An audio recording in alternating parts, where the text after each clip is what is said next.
નમસ્કાર દર્શક મિત્રો, એસડી ન્યૂઝ ગુજરાતી ચેનલ પર આપનું સ્વાગત છે અને હું આપની સાથે વૈશાલી પોવારુ કરીશું નજર આજના સમાચારો પર। ભરૂચ ઝઘડિયાથી ઝઘડિયાના પાણેથા ગામના પ્રગતિશીલ ખેડૂતે મોસંબીની ખેતી કરી ગુજરાતમાં પ્રથમ વખત બ્રાઝિલની નડાલ વેરાયટીની મોસંબીનું વાવેતર કર્યું છે। સાથે જ બ્રાઝિલની અન્ય વેરાયટીઓ નટાલ, વેસ્ટિન અને હેમ્બ્રિનનું પણ વાવેતર કરી અન્ય ખેડૂતો માટે પ્રેરણારૂપ બન્યા છે। તો આવો વિગતવાર જાણીએ તો ઝઘડિયા તાલુકાના પાણેથા ગામના ધીરેન્દ્ર દેસાઈ ખેડૂત છે। તેઓ છેલ્લા 35 વર્ષથી કેળ સહિતની ખેતીઓ કરી રહ્યા છે। તેઓએ પરંપરાગત કેળની ખેતીની સાથે નવા બગાયત પાકના વિકાસ તરફ નવતર પ્રયોગ દ્વારા એક વખત વાવેતર કર્યા પછી 15 વર્ષ સુધી ઉત્પાદન આપતા પાક તરફ ડગ માંડ્યા છે। તેઓએ નવતર પ્રયોગ સાથે ગુજરાતમાં પ્રથમ વખત બ્રાઝિલના નડાલ વેરાયટીની મોસંબીના 1182 જેટલા છોડનું વાવેતર કર્યું છે। સાથે જ બ્રાઝિલની અન્ય વેરાયટીઓ નટાલ, વેસ્ટિન અને હેમ્બ્રિનનું પણ વાવેતર કર્યું છે। આ છોડના વાવેતર પછી 2.5 વર્ષ બાદ ઉત્પાદન શરૂ થાય છે। એકવાર વાવેતર કર્યા પછી સતત 15 વર્ષ સુધી તેનું ઉત્પાદન આપે છે। આ સમગ્ર ટેકનોલોજી બ્રાઝિલની છે। 300 રૂપિયાનું એક છોડ ખરીદ વાવેતર કર્યું છે। ધીરેન્દ્ર દેસાઈએ પોતાના ખેતરની પડતર જગ્યામાં મલ્ટિપલ ફાર્મિંગ કરી આવક મેળવી રહ્યા છે। ધીરેન્દ્ર દેસાઈએ કરેલ બ્રાઝિલના નડાલ વેરાયટીની મોસંબીના વાવેતરને અન્ય ખેડૂતો જોવા માટે આવી રહ્યા છે અને તેમની પાસેથી માર્ગદર્શન પણ મેળવી રહ્યા છે।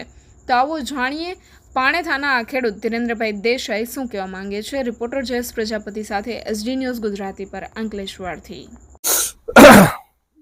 મારું નામ ધીરેન્દ્ર કુમાર ભાનુભાઈ દેસાઈ, ગામ પાણેથા, તાલુકો ઝઘડિયા, જિલ્લો ભરૂચનો રહેવાસી છું।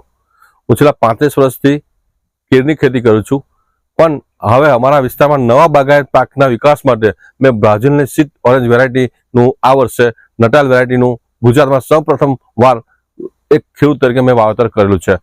આ સાથે સાથે મેં બ્રાઝિલની અન્ય વેરાયટીઓ નટાલ, વેસ્ટિન, પેરા અને હેમ્બ્રિનનું પણ વેલેન્સિયાનું પણ વાવેતર કરેલું છે। આ છોડ એકવાર વાવેતર કર્યા પછી 15 વર્ષ સુધી સતત એનું ઉત્પાદન આપે છે। આ આખી ટેકનોલોજી બ્રાઝિલની છે અને એ ટિશ્યુ કલ્ચર, એનો સ્ટેમ રૂટ એ આખો ટિશ્યુ કલ્ચર ડેવલપ લેબમાં તૈયાર થઈ અને એ છોડ આખો એની પર બ્રાઝિલની વેરાયટીનું ગ્રાફ્ટિંગ કરી છોડને બનતા 1.5 વર્ષ થાય અને એ છોડ અહીંયા બેઠા 300 રૂપિયા જૈન કંપનીમાંથી મેં મેળવી અને ખેતરમાં મેં વાવેતર કરેલું છે। આ છોડની ઉપર 2.5 વર્ષ પછી 140 થી લઈ અને 400 ફૂટ સુધી આવે છે અને પહેલા વર્ષથી 2.5 વર્ષ પછી 25 કિલોથી લઈને 40 કિલોનું ઉત્પાદન 2.5 વર્ષ પછીનું ઉત્પાદનની આવક ચાલુ થાય છે।